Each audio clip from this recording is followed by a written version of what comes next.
To my high achieving corporate woman, before you go into that meeting and ask for that raise or something that you need from your direct report, I want you to think about these three things to get you prepared so that you can walk away with ease and confidence that you did your very best job.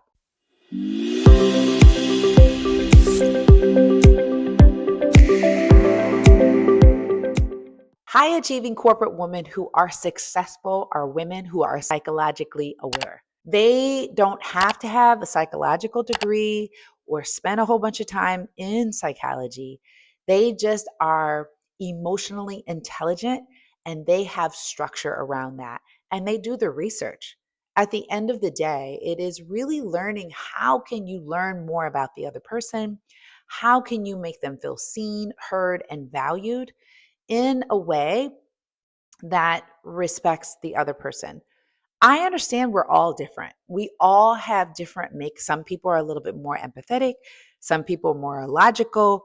And I am not saying that you have to lean more towards the other, but I'm going to tell you one thing, that you got to know the person that you are talking to.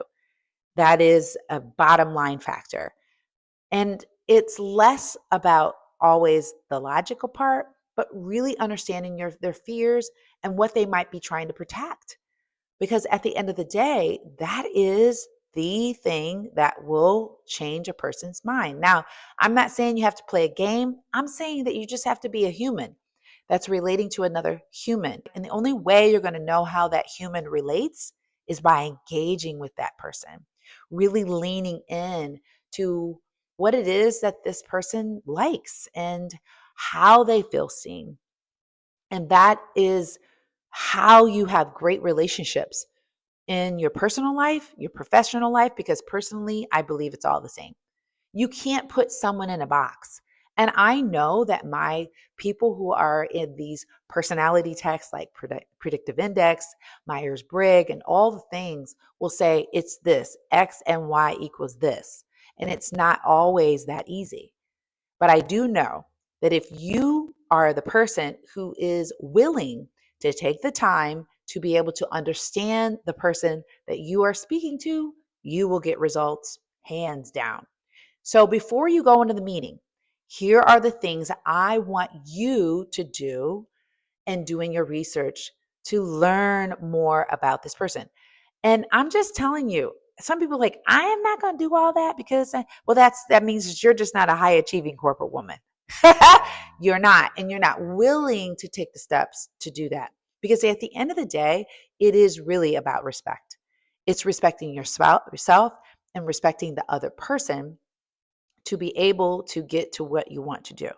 And there is something that I believe that you need to round out the conversation with, and I'm going to leave it to the end so that you can feel that you can go to sleep at night knowing that you did the good thing, right? Not just on what you said, but how to close it out. And I'm going to leave that in the end. So put that in the parking lot. But for right now, here's what I want you to do. So I'm going to think about these three things that I want you to do. The first is, what is the person likely trying to protect? How am I going to know that? What are they trying to protect? Because and this is something that we put together in our Rise 53 Inner Circle, and I'm reading you from my sheet here. The thing is people often are afraid to lose something. Some people fear losing position. A lot of people fear displeasing people, or they fear that someone's going to find them out, whatever that is. Now, how are you going to know what it is that someone fears and what are they trying to protect? Well, the way that you're going to know that is you're going to know the person, right? You're either going to know that through sitting in conversations with them, or team meetings where you're paying attention. You are learning about them on a personal level. You've taken them out to lunch. You've gotten to know them more than just the dollars and cents of your job. Why does that have relevance to you asking for what it is that you want? Because again, when you are able to understand what people are trying to protect, not everybody, but the person that you're talking to, again, because you're not a mind reader, the only way that you're going to be able to know that is because you lean in. because people want to feel seen and heard. So use opening up a conversation saying, thank you for the opportunity to connect with you.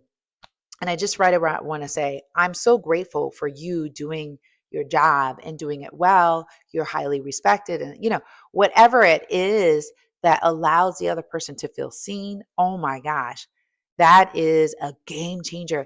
And the thing is you know this because when you're in conversations with people and you need something, if the other person leans in and says, hey, I completely understand what you're going through. I know you've been on the phone, you've been waiting, and this has got to be very frustrating to you. Whatever that is, that's really a lean in moment. And basically anything after that is really easy. So it's really understanding, what are they trying to protect? What fear could be under their resistance? And maybe people are fearful of losing their job. Maybe people are fearful of you taking their job.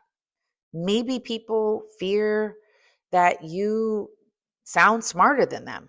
Whatever it is, it's really speaking to it, not just around it.